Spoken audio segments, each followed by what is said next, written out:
Lindy Hart. I am the manager of program marketing and outreach with the Alliance for Young Artists and Writers. And I am here today with some of our New York Life Award recipients. Everyone's here from around the country. They are artists, writers, and New York Award recipients. We'll spend most of the evening getting to know these teens and learning about their work that explores death and personal grief. The New York Life Award offers a $1,000 scholarship to 6 students whose work explores death and personal grief. These are national recipients. And in addition to that, there are state scholarships of $500 awarded to 2 students from the following states of California, Nevada, New Jersey, Ohio, Tennessee, and Texas. Creating art and writing offers students a chance to engage with and share conflicted feelings that follow personal loss. We, alongside our partner, the New York Life Foundation, hope that the process of creation can help students find a safe space to express their emotions. We commend these brave students for sharing their experiences and would like to remind you to be supportive with your comments and questions. I am going to hand it over to Alexa to begin our panel discussion this evening. Thank you, Lindy. As Lindy said, my name is Alexa Russell. I am actually a New York Life Award alum myself. I wrote an essay entitled My Elephant in Me that was published in the Best Teen Writing of 2017. And my work was also republished in Healing Through Creativity and Art and Writing Anthology and Discussion Guide. Since writing My Elephant in Me, I have advocated for children's grief in a variety of ways through my high school and college career. I am currently a senior at Evangel University, where I study psychology and community development, and I volunteer at a local grief center and have collaborated with Scholastic in a handful of panels and events like this. And tonight I am thrilled to be a moderator for this year's New York Life Award winners, and just to showcase their creative voices. So we are going to start by having our panelists introduce themselves, and we're going to start with Sophia Sun. Hi, my name is Sophia Sun. I'm currently a senior at Johns Creek High School at Johns Creek, and my piece that I submitted was visual arts. It's called Starvation, and the piece is pastel on sandpaper, and I am a National New York Life Award recipient. Hello, my name is Peony Gao. I'm a grade 9 student from Richmond, BC, Canada. I received a National Gold Medal and New York Life Award for my painting June 25th every year. It is an acrylic painting on canvas. Hello, my name is Nicola Bailey. I am a 9th grader in Goleta, California, and I wrote a personal memoir writing piece, which won a National Gold Medal, National New York Life Award, and California State New York Life Award. Hi, my name is May Reynolds. I'm in 11th grade at West Career and Technical Academy. I live in Las Vegas, Nevada, and I won the New York Life Award for Nevada State. Hello, my name is Isabella Zavalny. I live in Austin, Texas, and I'm a senior at Lhasa High School. I submitted a personal memoir called Fault Lines, and I won the New York Life Award. Hello, I'm Cindy Adams, and I'm from Nashville, Tennessee, and I'm a senior at Ensworth High School. And I submitted this piece, Jordan and Me, which is marker, graphite, and colored pencil on Bristol paper. And I won the Tennessee New York Life Award. Hi, my name is Gia Datwani. I am a senior at Parsippany Hills High School in Morris Plains, New Jersey. I submitted a piece called Only Words, which is made of charcoal newspaper, and it's also a gel transfer on canvas. And I won the New Jersey State New York Life Award and was a national silver medalist. Hi, everyone. My name is Sophia Lee. I'm a junior attending Arcadia High School in Los Angeles, California, and I submitted a photography called Floating, and it won a National Silver Medal and a California State New York Life Award. Hi, my name is Madison Scott. I am in 8th grade at St. Michael's School. I live in Canton, Ohio, and I won a regional New York Life Award for Ohio. Hi, my name is Ella Fiona Yu. I go to the Woodlands High School.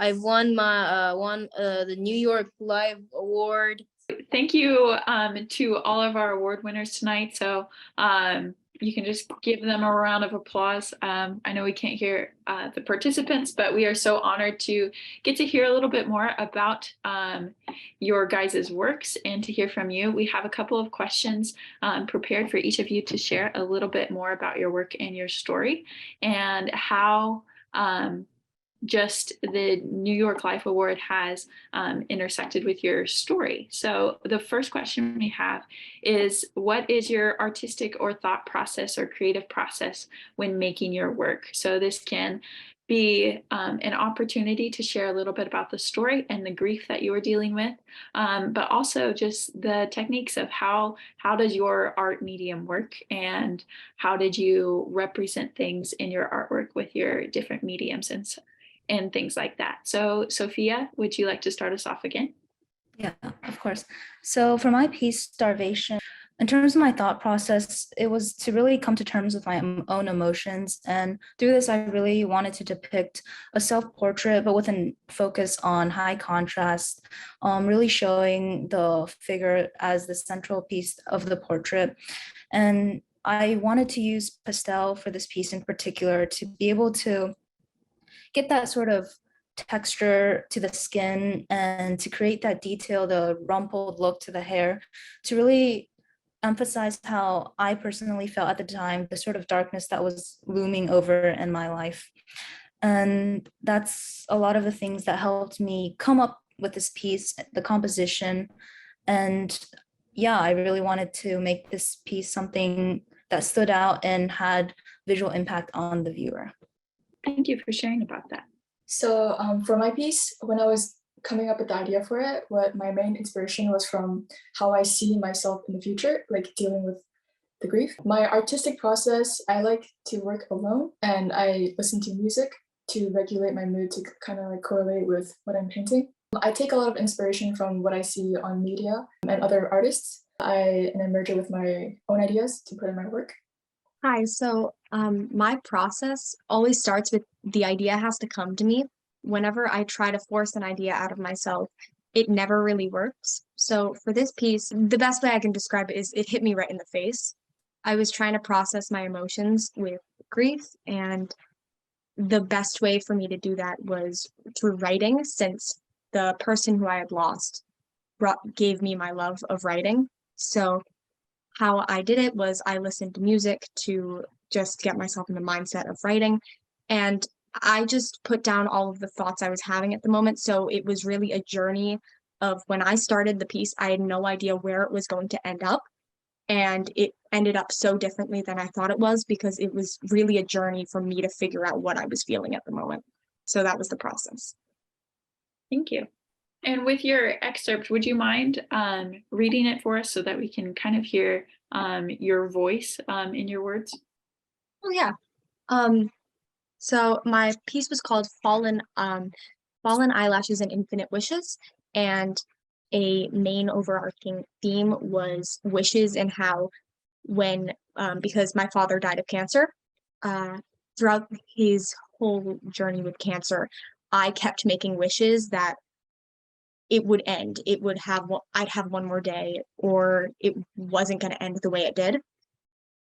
And so this part was me fully realizing that my wishes didn't have an impact on what happened, but his choices did. So my excerpt was, "You realized what I realize now, that life is truly short and we never know when it'll end. You took those last months of your life to make every moment count because you had the gift of knowing the truth, because you had no choice but to confront death. I had a choice and I made wishes. You made the choice and made memories. You knew what to do and I'm just figuring it out, for it's too late. Because if I had realized what you had, I could have taken more time and made memories like you did." Thank you for sharing. Thank you. Okay, so my thought process for this mixed media painting and cyanotype was really inspired by the person that I lost and honoring things that she loved and things that she taught me to love also. I kind of just wanted to put out the idea of when you're grieving someone, a really helpful way that helped me grieve my loss was just honoring the things that they loved every day. And like for mine, she taught me to find the beauty in myself and along with the nature around me. And it changed my life forever, even at such a young age. I love seeing all the favorite things in your artwork. So my process writing generally is like just writing little bits every single day. I mean, I think I write probably every week, but this was the peak of quarantine. So I was stuck at home and that's kind of all I did was write. And the final memoir, or at least this piece of writing, is just sort of a compilation of all of these tidbits of things that I've ever written before about this one particular subject, and sort of like molding it for this particular this award, and sort of like knowing who my audience was. But yeah, so it's not like I sat down and wrote this. Like I had like little like pieces that I like strung together, sort of. So yeah, I'll read this just for like voice. Grieving someone I was ashamed to say I was glad was gone felt isolating. A fault line began to form inside of me. I felt unsteady and confused, but this is where I learned the importance of embracing the unpleasant. Do you miss him? My therapist inquires, sitting on stiff chairs in a room. Sort of in the middle, so there's a lot that goes into the context, but I'll say, like, just quickly for context, the glad was gone is because it was my older brother and he was an addict for pretty much his whole life and sort of really impacted our family and just left such a big hole, and it felt like him dying sort of the hole went away a little bit. Thank you for sharing about those griefs that it's really different when the relationship wasn't what you wanted it to be and you lose somebody. So thank you for showcasing another type of grief that doesn't always get talked about, and for sharing that moment with us. This is my piece, and a little bit about my creative process is that it always has to come from a feeling in the moment. And if I ever try to like return to an old feeling, it doesn't like feel the same the second time around. So I always try and capture like whatever I'm feeling right in the moment when I'm doing a piece, and like try and get as much done as possible in one moment, just so I can capture what I was really feeling and not just what I remember feeling. And this was right after my older brother died in his sleep, and it was out of nowhere. And so it is complete like just shock, I guess, because it wasn't like slowly losing someone or knowing that they're going to go away. It's just like one day he was there, the next he wasn't. And so for me, this piece was about like how I always grew up trying to copy him all the time, trying to do all the stuff he does. Like he played baseball, I wanted to do sports. He did, whatever, I want to do whatever. He picked at his skin in the mirror. I wanted to pick at my skin in the mirror because that's what he did. And so that was like capturing a simple moment of something I remember, like just a weird thing I remember watching him doing growing up. So I just thought it'd be good to capture that intimate moment that not many people, I guess, draw. Yeah. My thought process behind this piece was, well, I created this piece right after, I guess, COVID started dying down. However, being in New Jersey, COVID hit my family and everybody around me extremely hard, and it just made things a lot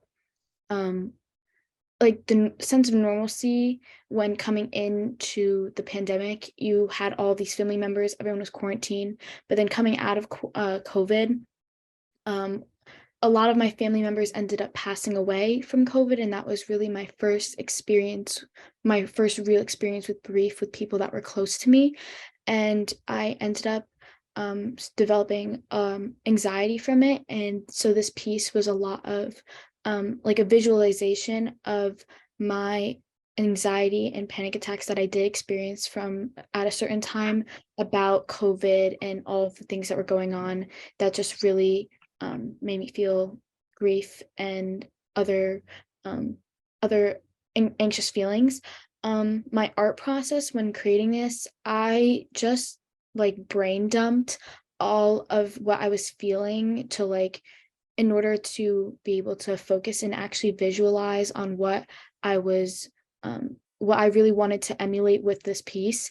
And I just like sat down and was like, it kind of just like was a visualization of what I was feeling at the time. So yeah.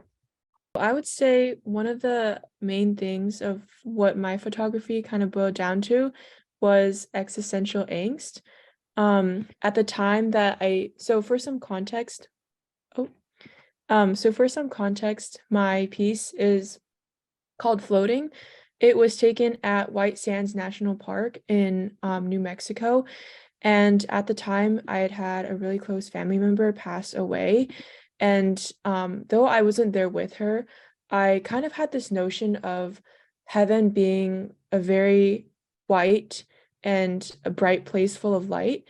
And so immediately when I got to White Sands and I saw how just the great towers of like the sand dunes, how they kind of like met with the sky, it was kind of like a moment where we were on Earth, but then at the same time, like the great like wave like dunes, they also kind of just meshed with the whiteness in the sky.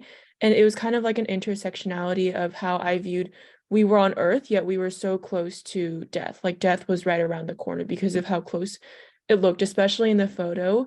Um, and so kind of in the photo, for those of you guys that don't know, White Sand, it's basically a White Sands National Park. And I captured a moment where there was just a couple, they were kind of facing each other and I captured their silhouette. It kind of showed how much love there is within us, yet at the same time, we never know when that love is going to disappear. Thank you for sharing. You gave us such a vivid picture of what that moment was like. Thank you. Madison, would you like to share a little bit about yours? So last year, my teacher asked me to write a personal narrative, and I was scared. I thought about writing about the loss of my dad and how traumatic it was because it was very unexpected to happen. And I got scared and I didn't end up doing it. Then this year, she asked us to about write a personal memoir. And she said this is more personal than the personal narrative that we wrote last year, and that it should be more in depth and just be more close to you than your personal narrative. And I went out of my comfort zone and wrote about my dad, and I was really scared about it. And I kind of halfway through it, I kind of wanted to stop. But I think it turned into a really good experience for me because I didn't expect for that classroom assignment to turn into something like this. And I think it has really helped me in my confidence and in my grieving. When COVID hit, so that so I was making a painting about my passed away grandpa, and so he lives in China. So when COVID hit, we couldn't visit each other, and I would say we were pretty close. And so when he passed away, me and my mom were really pretty shocked. Like, gosh, he's gone. Like, and so my thought was like, he's gone. He's never gonna come back, and we're never gonna see him again. So yeah, and so so when time came, so I made a painting about that, and then this year I was thinking, since time has passed, because the only thing that mostly helped me was that time. And so as time went by, I it's still like I still felt very like empty because he was gone. Like, I'm not gonna see him ever again. So then when I was painting, I was thinking, he may be gone, but I'm still gonna remember him, and he probably will still be like here. Like, he'll still be thinking him. So he would technically be there. He'd still be here. So I decided to paint him with me next as a tiger, him as a tiger, and so yeah. Yes, just thank you guys for sharing a little bit of some of probably the closest parts of your heart and your story with us tonight. I know there was times where I was feeling those emotions with you and just kind of amazed at the beauty that you were able to create with what you were feeling and how accurately you depicted things like the anxiety and the darkness that surrounds grief sometimes. Um, the beauty of this award and showcasing these works of art and writing is that sometimes people need pictures and words when they don't have any. And so the bravery it takes for artists and writers to create something when they're going through hard and difficult emotions is just so powerful, because not everybody has words, not everybody has the ability to paint, but we all need those moments of connection of that's it, that painting right there, that's exactly what I feel, or that piece of writing, that poem, that's exactly what I feel. So there's so much power and empowerment when you guys share your stories. And that just comes through in every one of your work. So thank you so much for being brave enough to share with us tonight. It was just so powerful, and I can't wait to answer or to hear your answers to the next question, which you might have touched on this a little bit, but how has your work helped you process your emotions through your journey of grief? So we're back to you, Sophia. Yeah, so for me, art has always been really important in my life. It's something that I do when I feel like I have a lot to process. It helps me sort of break down really what I'm feeling. And this piece in particular, it was a time when I was really struggling. I felt like in a way a part of me was lost. So this piece helped me come to terms with just what I was feeling. I was sort of able to, after putting it down, come to terms with myself, how I felt. And this painting is especially it just really helped me to understand myself better. And I feel like that's what is really important to me for art, especially. Thank you. Peony? So for my piece, because my mother was killed in a murder suicide, so I didn't really have anyone to get mad at. So I didn't know where to put my emotions. So putting it on a canvas really helped me as an outlet. Yeah, it helped me accept it and see it as an experience that I can at least make art out of. Thank you. That's so true. Sometimes we don't know what to do with our emotions. Like they have to get out of us somehow, and we can choose to create something with that. And there's so many ways that we express our emotions, and art and writing is just, there's nothing quite like taking to the canvas. So, Nicola? Yeah, so writing was always like a really big part of my life because of my dad, because he was a big writer as well. But when he passed away, one of the main things I felt was numb. I just felt numb a lot, and whenever I tried to tell someone what I was feeling, I couldn't figure out how to explain it. And I felt like I was the only person who understood, like, who was feeling this way, and there was something wrong with me. So I wrote this piece, and I go into this in my piece about what I'm feeling. And it was really helpful because it put what I was feeling into words so I could explain it to someone. And I also, later on, a previous teacher who helped me write and helped me learn a lot about writing, I shared the piece with as a way to say thank you so much for everything you've done. And it turns out that she had been going through, like, when her father had passed away, she had felt the exact same way I had, and felt numb as well. So it was, not only was this piece really great for me figuring out what I felt, it was also validating to know that I wasn't the only person who felt this way, and there was nothing wrong with my way of processing grief. Mm-hmm. Yeah, that's so true. And that's one of the reasons that artists and writers always need to be interacting and like sharing their work with others and back and forth. is so that we know we're not alone. May. May. Yes. Okay. So I found at a young age that art was a way that I could easily get across my thoughts and deep feelings, as words don't come as easily to me as all you guys that did these beautiful writings. But I think the first time I ever encountered grief with my aunt, I really wanted to portray the kind of like the beauty of the grief and also the sadness. And I feel like I couldn't, I think that my art piece really helped me understand my grief more and kind of like the bigger picture of it and what I learned from it and what I learned from my aunt that I was grieving. And I think that this piece means a lot to me just because of that. Because even looking at it, I can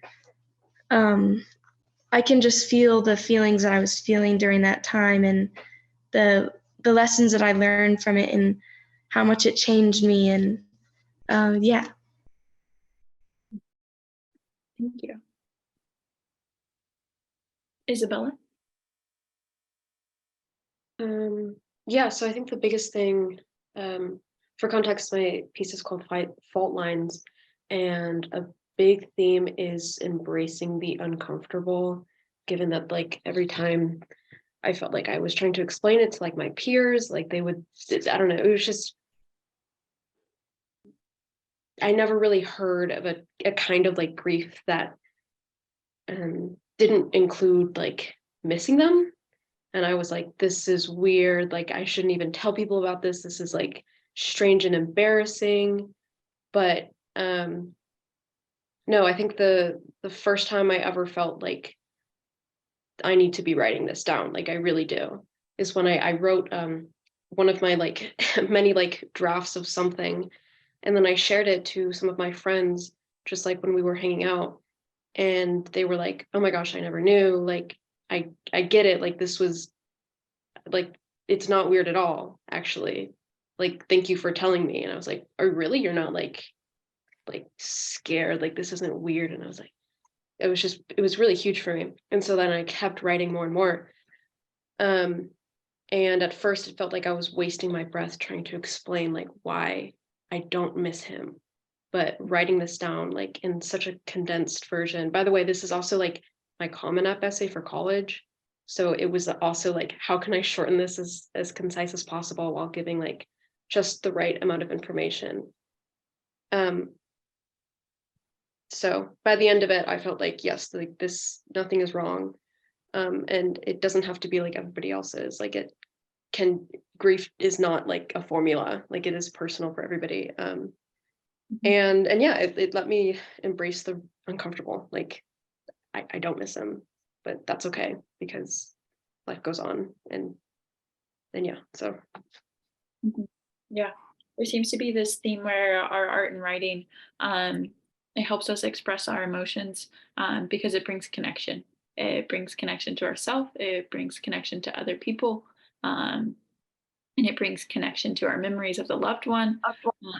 So it's just really cool to see how you guys found connection in one of those areas or multiple of those areas through your artwork, whether it was just validation on what you were feeling and, oh, I'm not alone.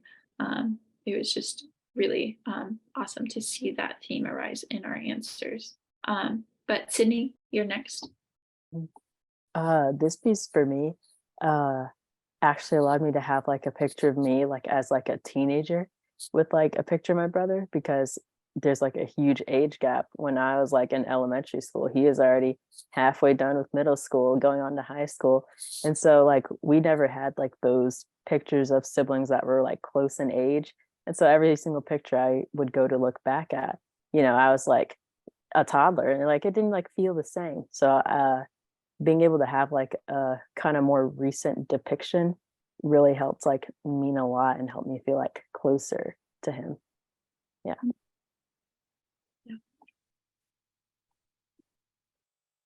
And then Gia. So my piece was made like around last year, like right before like the summer. And over like my junior year, I had went through a lot of anxiety, as I said before, through all of the people that I've lost in my life. I obviously have seen grief from like a third person perspective with my cousins, friends who have lost people that were close to them, but I hadn't really experienced it myself until like peak COVID. And when my aunt passed away from COVID complications, and so did my uncle as well. And I was specifically very close with them. So it was the feelings that I was feeling were very uncomfortable to me, and I just needed a way to voice them. And personally, unlike all these extremely talented people here, I am not a person who is great with words. So I needed a way to express it in a visual manner. So I decided to make this piece, and while making it, it really helped me visualize how I felt during a panic attack, and when I, sorry, excuse me, when I had a panic attack, I would focus on things in the room, like different body parts, to focus on like my breathing, my words, my more like what I could smell, what I could taste. And that really helped me whenever I had a panic attack, like go through those same motions and be able to get myself out of them. So it did help me process in that way. That's awesome. Sophia Lee. Yeah, so at the time of taking the photograph, I think I just had a lot of questions of what heaven even really was. Questions like, when we go to heaven, what do we see? Is it white? Does it look washed, or is there color? And I think I was really just thinking about kind of like what afterlife was. I think there is a lot of information on what we think it is, but how do we really know what exactly it is? Like, if heaven is a place and if it's like real, how do we know that? Like, how do we know that's true? Because if people die, they obviously can't come back and confirm, hey, heaven's real. And so I think during that time, I was just really thinking a lot about our existence as humans, and kind of what we're put on this earth to do, and like what is our purpose in life, kind of. And so kind of to answer like the bulk of the question of how this work has helped me process my emotions, first off, I'm really glad that I took this photo, because it's just a memory for me to kind of encapsulate all of the feelings that I was feeling at that time. And I think actually one of the beauties of processing your emotions is maybe sometimes you don't really know what the answer is. And so some of the questions I had about what heaven is, whether we'll know for sure if there is a heaven or not, kind of at the time I was kind of just looking for something to grasp onto. And a few of my friends were Christian, and I'd gone to like a few Korean churches, even though I'm Chinese. So I was just trying to like grasp onto anything that I could find at the time. And I think one of the beauties of this process is sometimes there isn't really an answer. I think this is still some of these questions I'm still kind of thinking about today. It's I think that's kind of the beauty of it all, because it allows us to live more like worry-free, and to not put like a deadline on our life, and to not say like, oh, I've got like a ticking time bomb, but let's just like make the most out of what we can in and of this moment. That's really good. And I feel like sometimes people feel like they need to have an answer before they create something, whether it be art or writing. But some of the most beautiful pieces, they don't have answers. They accept the question, and they just say, yeah, that's something I wonder about. And so I think a couple of the different artworks, and if not all of them, kind of showcase that just acceptance of it's okay if I don't have an answer for this right now. Exactly. Yeah. Madison? This has helped me process my emotions because when my dad first passed away, I had a lot of anxiety. I felt if I showed my grief and if I showed other people, like if that I was crying or that I was upset, that it wouldn't show. I thought everybody else around me would break and everybody else wouldn't be as strong. And that just built so much anxiety inside of me. And I think over the past 4 years, I have just pressed it down. And so this year, when I wrote this memoir, I think it really helped me express myself and let me have those emotions, even if it wasn't crying. It really helped me by telling me that it's okay that I can feel upset and that I even if it doesn't mean that I'm not strong enough if I'm upset about something.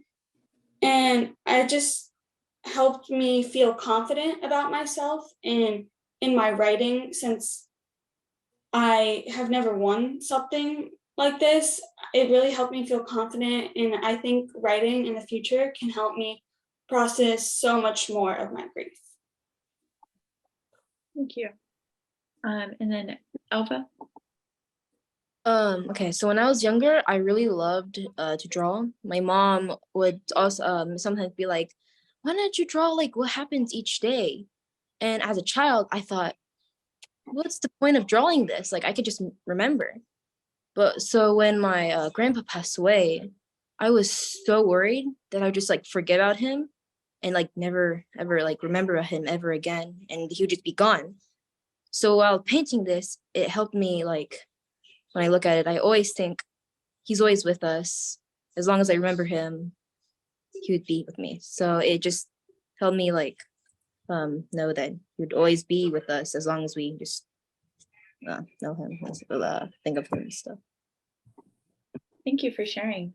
I love just hearing all of the ways that our emotions are worked out in our art and writing and in memories and in conversations and in relationships and in bringing our loved one into the future, like Sydney talked about, of like bringing them closer to us.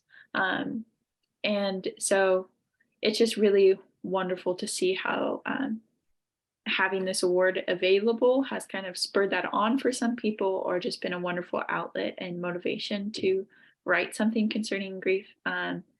And so our last question is just kind of focusing on how this award has affected your life and impacted your grief journey. So if you just want to share a little bit about what winning the New York Life Award means to you. And as these students are answering this last prepared question, audience members, please be thinking of any questions that you would like us to answer live. Maybe it's for the artist or for the writers or for everybody or for someone in particular. You can be thinking of questions you'd like to ask, and please drop it in the Q&A chat, because we will be answering some live questions after this question. So Sophia, would you like to share a little bit about how this award has affected your life? Of course. Yeah, Scholastic in general have been super generous with all of these award opportunities. I've learned a lot throughout the years doing Scholastic, and the New York Life Award in particular, the scholarship is really generous. It'll help me personally pursue art, continue art in the future and higher education. And it's also been a really good way for me to actually have learned more about myself by like putting all my thoughts into these essays, into the essay we had to submit. And in general, I'm really grateful for the New York Life Award for helping me to come more to terms with my art and what I understand. And yeah, I just want to say thank you to Scholastic and New York Life Award. So first of all, this award helped me feel a connection with a lot of other teens who may have had similar experiences as me. because growing up, my community and like people around my age do not really have experiences that I could relate to. So it helped me feel a sense of connection. It also showed my grandparents who I live with that what I'm doing right now like is on like the right track, and I can continue to pursue art in the future. Yeah, it just like made them and be more confident in pursuing art in my future. Yes. Like Peony said, this award was really good. Like it like made me feel like validated because I was surrounded by other like peers my age who had gone through similar things that I had. And while we all went through our own experiences with grief, we all had experienced grief in some way, and that was really good to know that like there were like you're never alone, like truly alone, and it's just good to know that there's always someone else out there like who can relate to you in some way. And another thing that like Scholastic, this award truly felt validating for me, along with what I felt when when I learned that my teacher also went through the same kind of grief I did.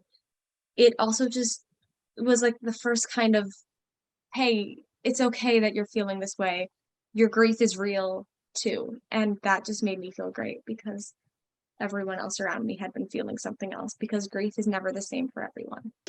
I really agree with Peony and Nicola. I think that this award has really helped me just realize that I'm not alone and I'm not the only one going through this process of grief. And it also helped me realize that everyone's grief is so unique, and it was a really eye-opening experience for me. Another thing is that it's really helped me realize that my voice has been heard, and that even when I think that like something of mine couldn't go far, and I don't have much like confidence in my art, that maybe sometimes I'm wrong and that people will be able to see the message behind it, and opportunities like this can come up and be able to kind of just show me that what I'm creating isn't just another thing from another day. It's something that's a masterpiece. And I think that so many other people are, since they're able to gain this feeling from Scholastic Art, it's a great program, and I'm very thankful for it. And yeah, thank you to Scholastic for that. I think the biggest way that Scholastic Awards have affected me, I think is by, well, I'm going to tag on what Madison said. Yeah, sometimes I feel like it has required so much strength to just to like feel grief. And it felt like everybody who I tried to explain it would have to be so strong as well. But it turns out that just by hearing stories of grief, like is not as difficult, I think, as it always seems, or as scary. And so these awards have like definitely validated like this is one, it's happens to peers, so it's not like only like adults feel grief, like it is also children, and there's so many, and like there some of them amazing ones are like here right now, and it's like just so eye-opening. And then secondly is yeah, just to know like that the sort of like the time and effort that I've put into revising this like essay, like coming back at it again, even though sometimes it's uncomfortable and it's like really sad, and I'm like I don't want to do this, but like going in and I'm like I'm just gonna edit it, and I'm just gonna edit it, and I'm gonna make it the best it is, because not only is it like me processing my emotion, but it's me showing sort of my strengths of writing, because it's I mean kind of my college essay, but I really enjoyed having that the two things, like this is about my writing, and this is also about my grief, and how do I combine those to show like both sides. So this has been amazing. yeah, I'm super grateful for this opportunity, and the award ceremony. I'm especially excited because yeah, it'll just be more opportunity to see other people who have won this award. It's so refreshing to see like there are other peers like my age. It's not just adults, like it happens all the time. It's really incredible part into the community that happens during the Scholastic Art and Writing Awards. Not just the awards week, but also in the weeks leading up to it when we get to gather here on Zoom and work through prepare things that we need to get done for awards week, but we also just like a couple people have mentioned, it's just to see, oh, I'm not alone in this. There are people my age who are not only going through the same emotional journey I am, but also a similar artistic journey, and just being able to be inspired on both fronts with each other is really awesome. I think Peony said it earlier, talking about how validating, at least from like an artistic standpoint, scholastics can be for someone. I remember like as a freshman, sophomore, all my peers were submitting things into scholastics. I was way too nervous because I was so scared of being like let down. I was like, oh, there's no possible way that any of my art could ever be chosen for something like so cool as scholastics. And even my junior year, I was still so terrified. I only submitted like one piece, and I think I got an honorable mention. I was like, okay, maybe I should actually take it seriously. In my senior year, I branched out, submitted a whole bunch of stuff, and then this is what came from it. And so I think it really helped me feel confident that, me as an artist, I feel that I can accomplish like things bigger than just, doing an art class for school. And so I feel like that was the most, at least, emotional takeaway, was like the confidence I got out of it, but then also being able to share like feelings that are uncomfortable to talk about with people around me. You can just, draw about it or write about it like some other people do, and it can still be shared. I would definitely say Sydney definitely hit the nail on the head right there with all of her points. I felt like very similar in that retrospect, that Scholastic really validated me as an artist and me with what I was feeling as well. Me being from a small school in New Jersey, me being from a small school in New Jersey, we really don't have a large art program. So having the opportunity to submit to Scholastic was one that I wanted to maybe try and take advantage of. So that's why I definitely feel very validated and like appreciative that I was recognized for this award. And it definitely helped me feel a little bit more secure as an artist as well. So yeah. I'm just super honored and appreciative to be here today alongside the other New York Life Award recipients. If I had to describe kind of how I feel about the whole experience and Scholastic Art and Writing, I would say just grateful, really, super, super grateful for the organization. I think Scholastic Art and Writing does just a really wonderful job of supporting upcoming artists and writers. And I feel like something that I'm really grateful for in particular is they bring together people from different backgrounds who can share their stories with each other and really connect with each other on a deeper level. And I feel like especially with my time with this group led by Alexa with the New York Life Award, I've just been able to hear so many different perspectives from a community of artists and writers. And I think Art and Writing is just a really super amazing organization. They also highlight, other voices, like American voices. They also have categories like for One Earth. And I think overall they just are really amazing at supporting people for loving what they do and pursuing it to the fullest extent. So well said, Sophia. Madison, did you have thoughts to add as well? I feel like this experience has brought so much joy into my life because when I wrote this memoir, my teacher asked me if I would like to enter it in this contest, and I said sure, not thinking much was going to come out. And all the revisions I did over this, I was just so happy that I was chosen to even do those revisions, even if I didn't get anything.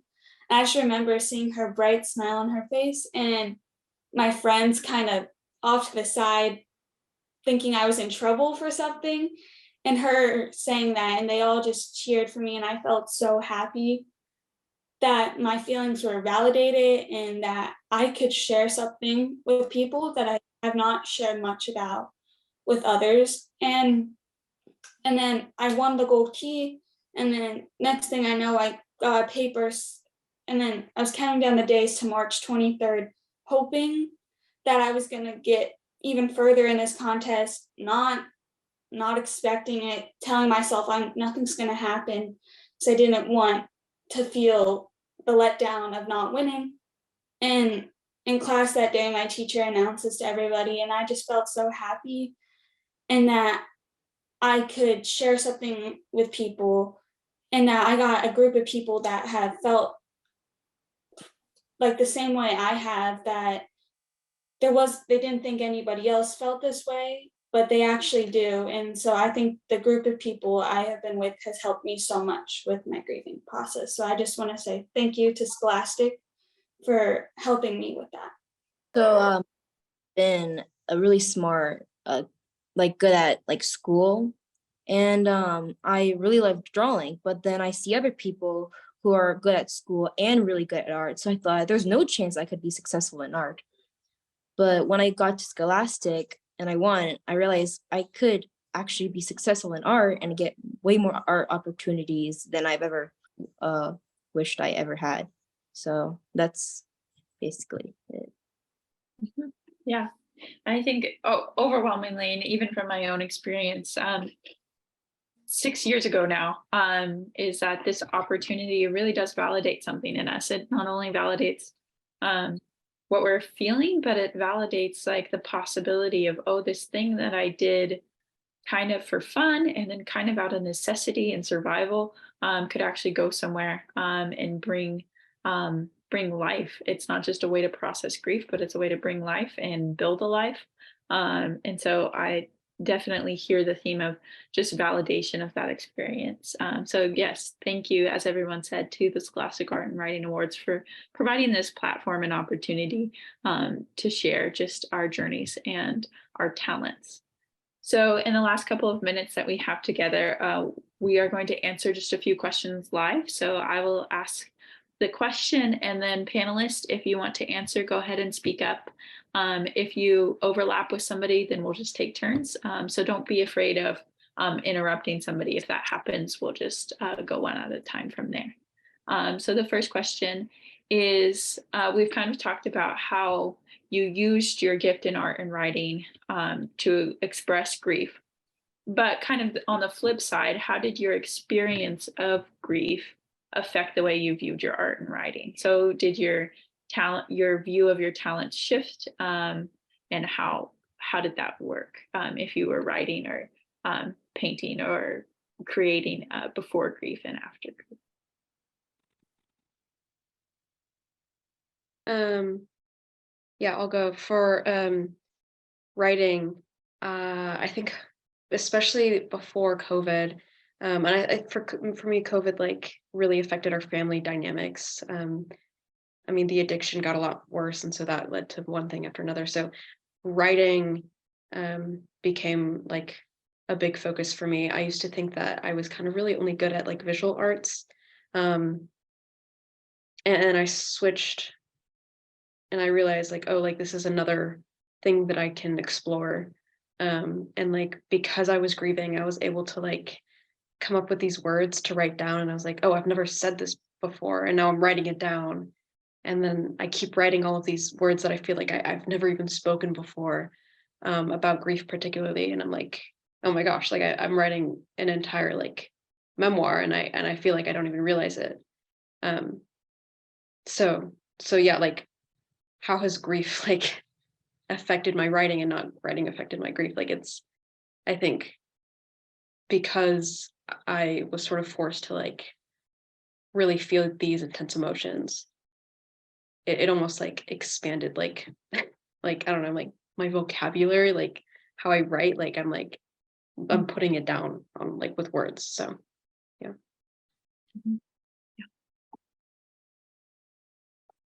So for like before my experiences, I kind of viewed art as just something to look at, and I couldn't really understand abstract art because it was like art that people put their emotions into, and you had to like really have some experiences to like understand what it meant. But after I have experienced some things, I was able to sort of like make my art less about something that was just visually pleasing, but also something like that includes emotions. That's awesome. Yeah, I think for me personally, I think grief and my photography kind of go hand in hand because I know this sounds a little bit cliche, but I feel like really after I dealt with so much grief in my life, sometimes when I want to pick up the camera and just capture a moment, or if something looks really nice in my head, I'll kind of tell myself like, like let's just live in the moment. Like, yes, it looks good, but really the moment itself and what you're feeling and the emotions that are kind of surrounding the moment are kind of what matters most. So sometimes I just let myself get lost in time or the emotion or whatever I'm feeling and not focus on like what angle should I take it at, what looks good here, what's the composition. So I feel like it's kind of given me a different perspective in that not every because I feel like I'm sometimes like a perfectionist. So not everything has to be perfect. Not everything has to be jotted down or noted or taken. So I would say for me, that's kind of what grief has given me. Does anyone else have anything to add about how grief has changed your creativity? Okay. Well, thank you guys for those answers. The next question that I wanted to ask is someone was asking about how you can remain objective about your art and writing while still being personal. So kind of just to expand on this, what I think they're saying is how do you get better at your craft and think of it objectively and handle criticism and change it while also being personal and authentic in your art and writing. I think I can speak on that a lot. I think especially writing this essay and keeping in mind that I'm like probably going to be submitting this and that colleges are going to be reading this, like I have to show I mean, I didn't have to, like this was fully my choice, but I wanted to show that I was one, like I can write well, but I can also process my emotions through this. And actually the first, like one of the very first drafts of like a version of this essay, I handed it in to my English teacher. And I mean, he was amazing because it was like it was such an amazing experience because he pointed out some of like pretty much only literary and like grammatical like improvements that I could have made. And he didn't really give me the reaction that I think I was expecting, which is like, oh my gosh, like what are you writing about? This is like what's going on here. Like he was like, I see like you're writing this. Like here's how you can like really improve your writing to like send a better message. And I was like, I think this is what I have to do now. Like I have to like write about this, and while I'm writing about this and exploring my feelings, it's like how can I better explain the message and how can I get this across better. So remaining objective, like that's like going to the teacher and you're like, hey, I'm gonna give you the context for this story, but I also really want some like objective, like some criticism of this because I care about the writing in this story and not just the content of it. So I mean I had to like ask for, I think, objective like criticism. Yeah. Yeah. Yeah, I I think, think, oh, you keep going. oh no, you can go, Sydney. Okay. What I was gonna say, keeping it short and sweet, is you have to kind of see your art as like a vessel when you're looking for criticism, a vessel of communication, and you have to be able to separate necessarily like when you're receiving criticism. Sometimes what they might be criticizing is the clarity, not your feelings, not the validity of your feelings.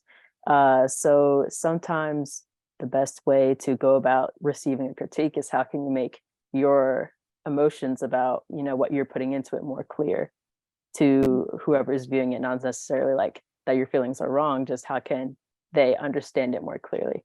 But yeah. That's a really good distinction. Yeah. Sophia? Yeah, I think adding on to what Cindy and Isabella had to say, I think I think what it comes down to is kind of personal preference.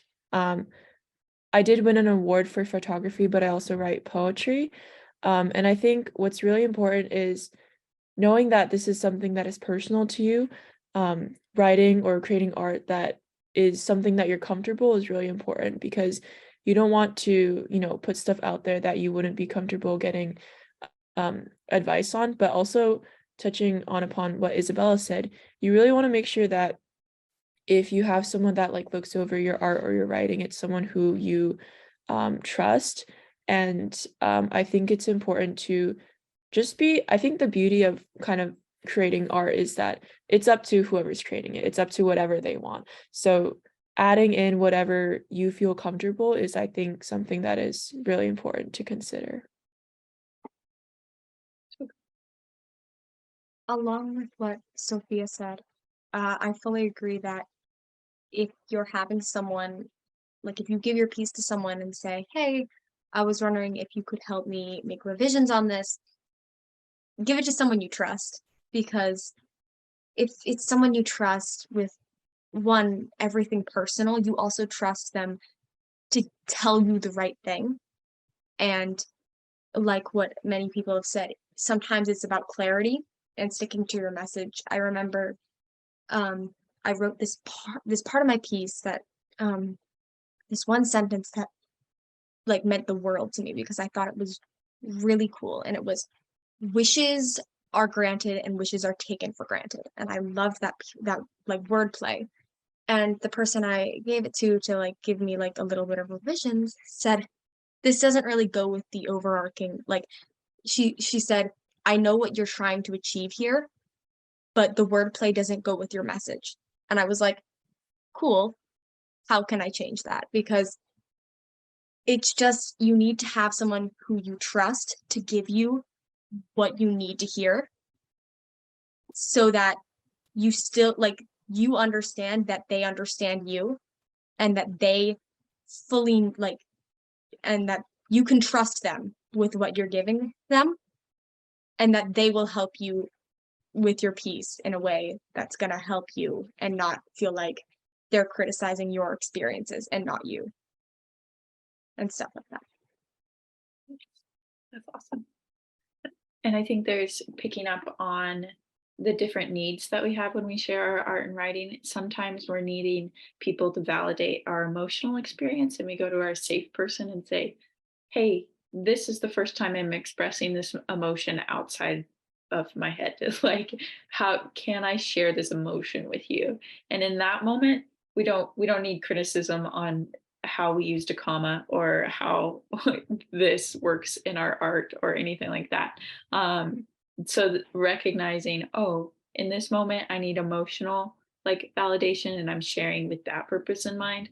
But then after we get those needs met, we can go to mentors who are artists and writers as well and say, hey, no, I'm needing help getting my message across and making it really clear so that other people can relate to this artwork as well. So I think that's really good. Did anybody else have anything to add to that last question? Okay, so we just have a few minutes left, and so there's lots of wonderful questions in the chat. I'm gonna see if there's a good closing one.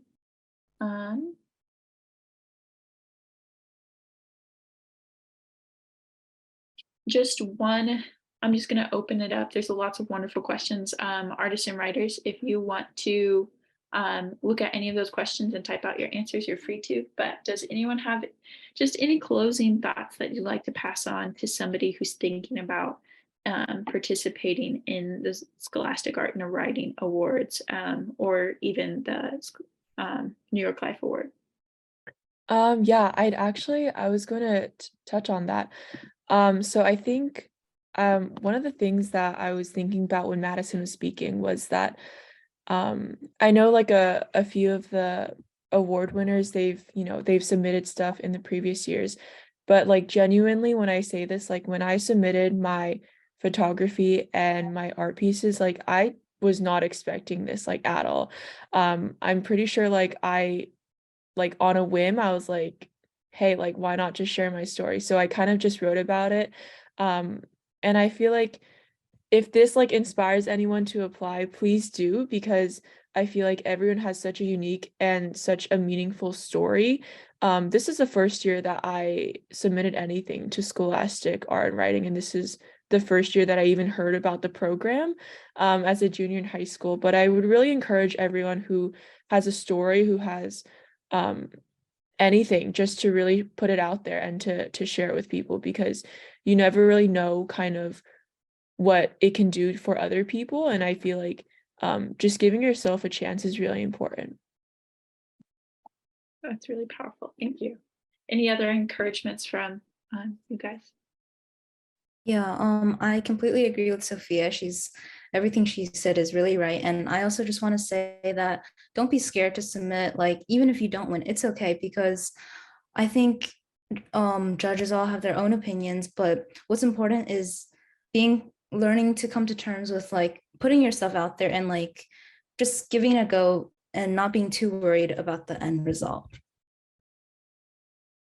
I want to hop on what Sophia was saying about like, even if you don't win anything, like it's still such a valuable experience to have like made a piece that you not only like it feels like you have processed your emotions through, but it feels like this sort of shows like your strength and your like ability to do something like creative, and just regardless of what happens, like that is just like an incredible experience. So yeah, like sitting down and thinking, oh, I wonder what I could make. I wonder what I could make that like really shows all of these great things about my story and about my character. Like that's like, please do it. Yeah, it's great.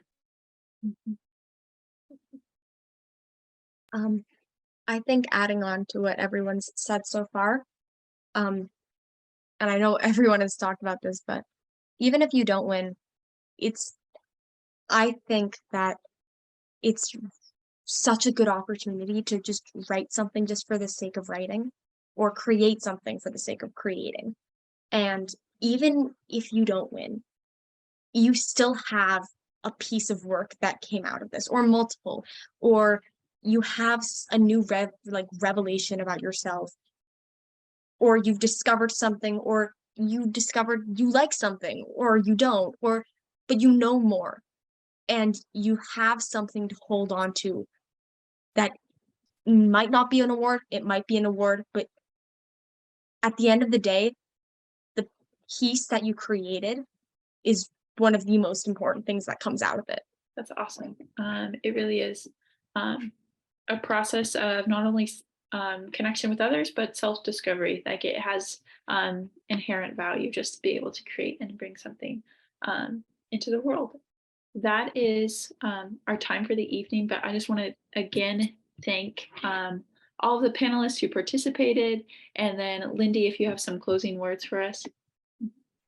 Yes, thank you, Alexa, and thank you to all of our panelists. You all are amazing. Thank you for sharing your stories. As Isabella said, speaking about grief is not a perfect formula, and you are all an inspiration, sharing your journey and part of your healing process. Just amazing, all of you. I would also like to thank the New York Life Foundation for providing these students with the opportunity to share their stories and supporting them through their writing and artistic journeys. Thank you to all of the attendees and everyone participating in the Q&A. Wonderful questions and too many to answer, but we are so grateful for that. So congratulations again to all of our New York Life Award recipients, and thank you for participating this evening.